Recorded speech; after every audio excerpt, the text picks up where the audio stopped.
Buenas noches. A continuación, le damos la cordial bienvenida al magíster Diego Mauricio Guamán, docente de la Unidad Educativa Adolfo Valareso, quien nos va a aportar ideas referente a la reactivación educativa durante la etapa de la pandemia mundial. Para ello, estimado docente, le vamos a realizar algunas interrogantes y esperamos contar con sus aportes. Dentro de la primera interrogante, indique según su criterio de qué manera considera que la pandemia del COVID-19 ha afectado la enseñanza-aprendizaje a los estudiantes durante el confinamiento. Le damos paso, por favor.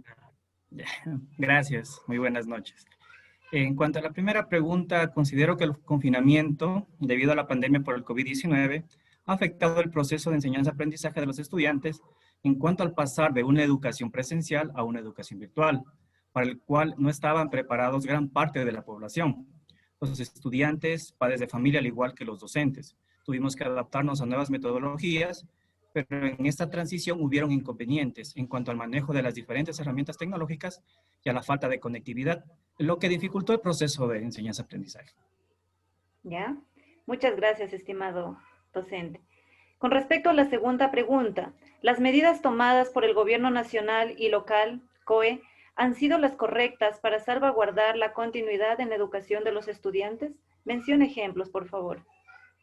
En cuanto a las medidas tomadas por el Gobierno nacional y el COE local, en cuanto a la continuidad de la educación de los estudiantes, considero que fueron las correctas en su momento, como por ejemplo suspender las clases presenciales en los establecimientos educativos y optar por la continuidad de la educación de manera virtual, utilizar los medios de comunicación como radio y televisión para aquellos estudiantes que no cuentan con acceso a Internet, aunque también hay problemas porque hay familias que no cuentan con ninguno de estos recursos. Ya, le agradezco mucho, estimado docente.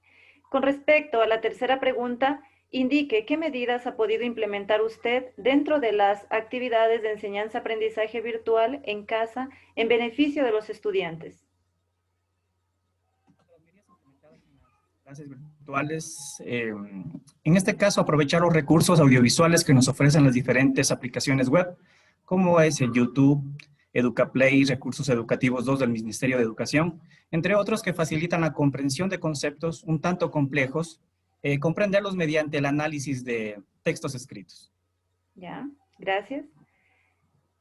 Referente a la cuarta pregunta, ¿qué tipo de charlas, talleres, cursos considera que las instituciones gubernamentales y educativas deberían proporcionar para mejorar el proceso de enseñanza-aprendizaje?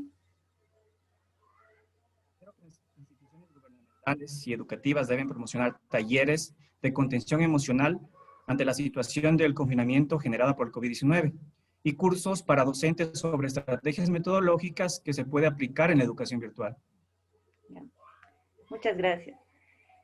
Haciendo referencia a la quinta interrogante, según su criterio, indique de qué manera ha afectado en el presupuesto familiar el implementar la educación virtual en casa. Creo que lo que más ha afectado en cuanto al presupuesto familiar debido a la implementación de la educación virtual en casa es la adquisición de equipos tecnológicos y servicios como, por ejemplo, computador, cámaras web, aumento de la capacidad de la señal de internet y lo que es la luz eléctrica. Ya, correcto, muchas gracias. Sexta pregunta, ¿qué nuevas estrategias didácticas ha adquirido con esta nueva metodología de enseñanza-aprendizaje telemática virtual en línea? Las nuevas estrategias didácticas que he adquirido y he podido implementar son las exposiciones, en la que los estudiantes se les pide que elaboren un video sobre un tema que se les asigna. Para su realización deben buscar información, elaborar un organizador gráfico, elaborar el material visual, es decir, que el estudiante sea el protagonista de su aprendizaje y aproveche las herramientas tecnológicas que nos ofrece la Internet. Ya, muchas gracias. Entre las diferentes herramientas virtuales, ¿cree usted que el uso de la aplicación de WhatsApp es el adecuado para el aprendizaje y comunicación de los estudiantes?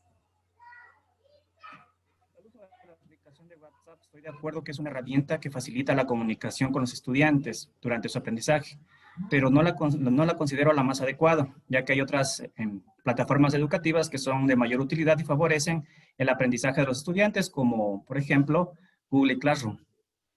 Ya. Muy bien, gracias. Estimado compañero, ¿considera que las instituciones educativas están en condiciones de cumplir con las medidas de bioseguridad establecidas por el gobierno para el retorno a clases? En cuanto a las condiciones de bioseguridad, considero que nuestra institución educativa no cuenta con las condiciones necesarias establecidas por el gobierno para el retorno a clases. De acuerdo con el PICE, las políticas integrales de seguridad escolar, existen inconvenientes en cuanto al número de lavamanos, las condiciones en las que se encuentran las baterías sanitarias, la falta de desinfectante, jabón, entre otras cosas. Ya, muy amable, gracias. ¿Considera usted que su institución está lista para una reintegración de manera presencial? Bueno, por lo expuesto anteriormente y además por el número de estudiantes que se educan en la institución al ser una unidad educativa que cuenta desde inicial hasta tercero de bachillerato, considero que no. Ya, muchas gracias. Finalmente, estimado magíster, ¿cree usted que al retornar a clases presenciales, pese a las normas de bioseguridad que se aplique, existirá contaminación y propagación del COVID-19 para las niñas, niños y adolescentes, así como madres, padres de familia y docentes? Considero que sí existiría contaminación y propagación por el COVID-19 al retornar a clases presenciales, pese a las normas de bioseguridad que se aplique, puesto que todavía existen inconvenientes en relación al distanciamiento social, además que va a ser muy difícil monitorear a los estudiantes, en especial a los más pequeños, para que cumplan con todas las medidas de bioseguridad. Muy amable, estimado compañero. Bueno, de parte de quienes hacemos la maestría de la Universidad Tecnológica Empresarial de Guayaquil, le queremos extender nuestro agradecimiento por ayudarnos con esta entrevista que nos servirá para cumplir con el objetivo de poder obtener información referente a la reactivación educativa. Eso es todo, estimado compañero, y muchísimas gracias. Gracias también por tomarme en consideración. Gracias.